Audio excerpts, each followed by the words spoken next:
A silent killer, indiscriminate. It not only kills, but it destroys the lives of those left behind. The only way the destruction can be stopped is to talk. I'm Dawn G. This year's number of deadly crimes are steadily increasing, hitting close to 70 homicides in 2015. Louisville is on track to tie its deadliest year in history, 1997, with 78 homicides. If you think that is disturbing, there are far more suicides in our community than there are homicides. The word suicide gets your attention, but somehow the actions leading up to it often go unnoticed. 7 counties tells me every year they take 20,000 suicide-related phone calls just out of Jefferson County. That doesn't include the surrounding counties. Steve Ulrich is passionate about saving lives. We know people put off warning signs. We know the situational clues that they are in. We know if we can just simply ask the question, are you thinking about killing yourself? It is a question Ulrich wishes he knew to ask his son Nathan 13 years ago. I mean, Nathan was drowning in depression, that all of the situations that he was in started pulling him down. Nathan was a basketball player at Western Kentucky University, but after an injury, he lost his scholarship and his position on the team. During the same time period, his relationship with his girlfriend ended. We knew he was devastated. We called everywhere, we looked everywhere. He goes back to Western, he ends his life, and they found him in the dorm. Ulrich spends his time now supporting and teaching suicide awareness and prevention efforts. His wife, Jan, is now the suicide prevention coordinator. It's the most preventable death there is. Depression, one of the most preventable. Louisville Metro Police records show a 30% jump in suicides compared to this time a year ago. The suicide total also exceeds the city's homicide rate. You never hear of anybody dying of depression. We changed the disease to the means. They died by suicide. No, they died from depression. Depression claimed their life. Depression is the #1 cause of suicide. In all of Kentucky, suicide outpaces homicides by nearly 4 to 1. It is the second leading cause of death for Kentuckians ages 15 to 24. No family needs to go what we're going through. It's preventable. And all across this city, we have children dying. We have adults dying. When we look at suicide across Jefferson County hospital, Ulrich doesn't believe death is the goal of suicide victims. They don't want to die. They just want the pain to end. Emotional pain, physical pain, or mental pain, Ulrich stresses. Don't be afraid to ask. Dawn, are you thinking about killing yourself? Have you thought about laying down and not waking up?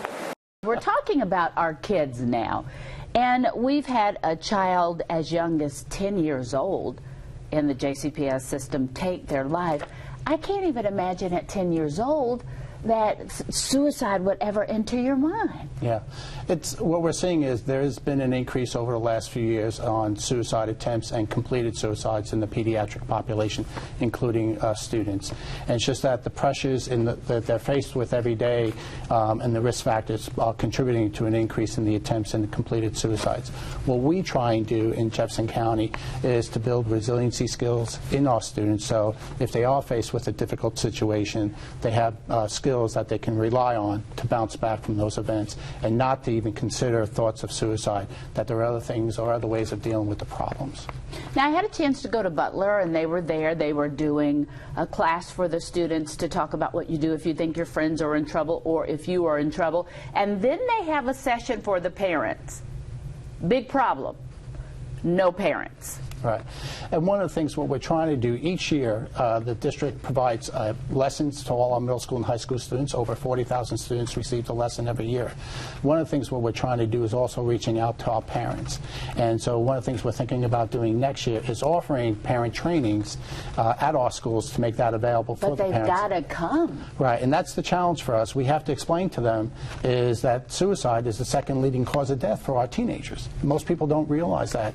And the only thing that leads it's more are accidents. So it's more than cancer or any other diseases, and that it does play. In fact, when you look at suicides in our community, there's probably at least 17 times more attempts than completed suicides. So it's a very significant problem, and as a community, we have to address it, just not within the school, but all our community partners to support our students and children. More teenagers and young adults die from suicide than from cancer, heart disease, AIDS, birth defects, stroke, pneumonia, influenza, and chronic lung disease combined.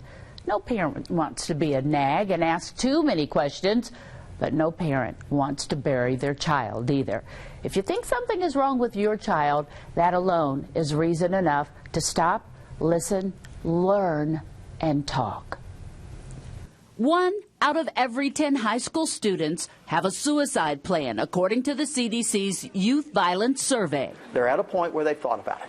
Anxiety disorders, depression in general, we know that affects everything that the kids do. The Centers for Disease Control and Prevention stresses suicide is the third leading cause of death for 15 to 24-year-olds after accidents and homicides. Most adults, most parents never think it's going to happen to them. Steve Ulrich's 20-year-old son, Nathan, took his own life. We thought he was in the safest place he could be, on a college campus playing basketball for Western Kentucky University.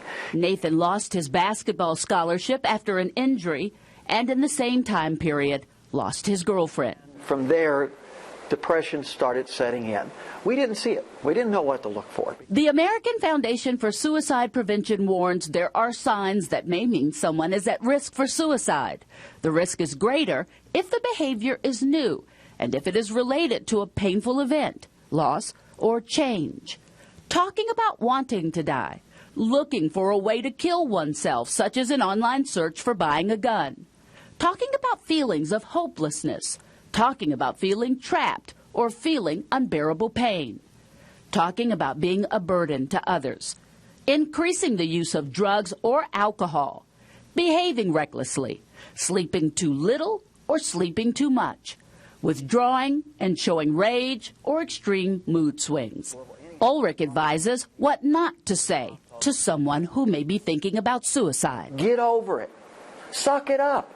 It's no big deal. It is a big deal, no matter who it is. Stop, look, and listen to your child. Depression may take the form of problems with friends, grades, sleep, or being cranky and irritable, rather than the chronic sadness or crying. Mental health affects everything. Mental health affects their academic performance. Mental health affects their social health, how they interact with other people. Never ignore these signs. Don't blow them off. Listen to them. Don't judge them. I mean, goodness gracious, the Bible even tells us that. Stop judging. Don't be afraid to ask. Dawn, are you thinking about killing yourself? Have you thought about laying down and not waking up? 90% of those who died by suicide have an underlying mental illness. After cancer and heart disease, suicide accounts for more years of life lost than any other cause of death. You do your best to protect your children from those diseases. Why not suicide?